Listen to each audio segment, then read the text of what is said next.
இங்க சாம்ங்கிற பொண்ணு அவ லவ் மேட்டர அம்மா கிட்ட சொல்றா. அவங்களும் ஹாப்பியா ஓகே சொல்லிட்டாங்க.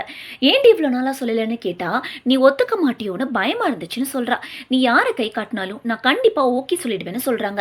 அவ பாய் ஃப்ரெண்ட் எப்படி இருப்பான்? என்ன பண்றான்னு கேட்டா, எதையும் சொல்ல மாட்டேன்றா. சாமோட அம்மாவும் அந்த பையன மீட் பண்றதுல ஆர்வமா இருக்காங்க. அவனுக்காக கிஃப்ட் எல்லாம் வாங்கி பார்த்து பார்த்து எல்லாமே ரெடி பண்றாங்க. அன்னைக்கு ரவீந்திராவும் நந்தினியும் வீட்டுக்கு வராங்க. சாமோட அம்மா ரவீந்திராக்கு கிஃப்ட் கொடுத்து அவன விழுந்து விழுந்து கவனிக்கிறாங்க. இதெல்லாம் பார்க்குற நந்தினிக்கு கோவமா வருது. சாம் அப்பாவும் அம்மாவும் ஒன்றும் இல்லை, அவர் வேற ஒரு மேரேஜ் பண்ணியிருப்பாரு. லாஸ்ட் மினிட்ல இன்வைட் பண்ணதால அன்னைக்கு லஞ்சுக்கு அவர் வரல. ஆனா மாப்பிள்ளை பார்க்கணும்னு ஆசை. போட்டோ அனுப்ப சொல்லி சாம் அம்மா கிட்ட கேட்க அவங்களும் ரவீந்திராக்கு தெரியாம போட்டோ எடுத்து அனுப்புறாங்க. எல்லாரும் சேர்ந்து லஞ்ச் சாப்பிட்டுட்டு இருக்கப்போ யார் ப்ரொபோஸ் பண்ணான்னு கேட்க, நான் தான் ஆண்டின்னு ரவீந்திரா சொல்றான். அதானே பார்த்தேன், என் பொண்ணு டக்குன்னு ஓகே சொல்லிக்க மாட்டாளே. சரி எப்போ ஓகே சொன்னான்னு கேட்டா அவன் நோன்னு சொல்லிட்டான்னு சொல்றான். இவங்களுக்கு ஒண்ணுமே புரியல.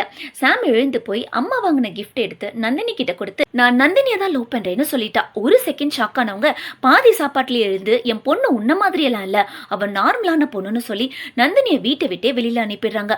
போகாதன்னு சாம் கெஞ்சிரப்போ, அம்மா வேணுமா நான் வேணுமான்னு கேட்க, ரெண்டு பேரும் வேணும்னு சாம் சொல்ல, அம்மா வேணும்னா நீ இங்கே இரு நான் கிளம்புறேன்னு அவ கோச்சிட்டு போயிடுறா.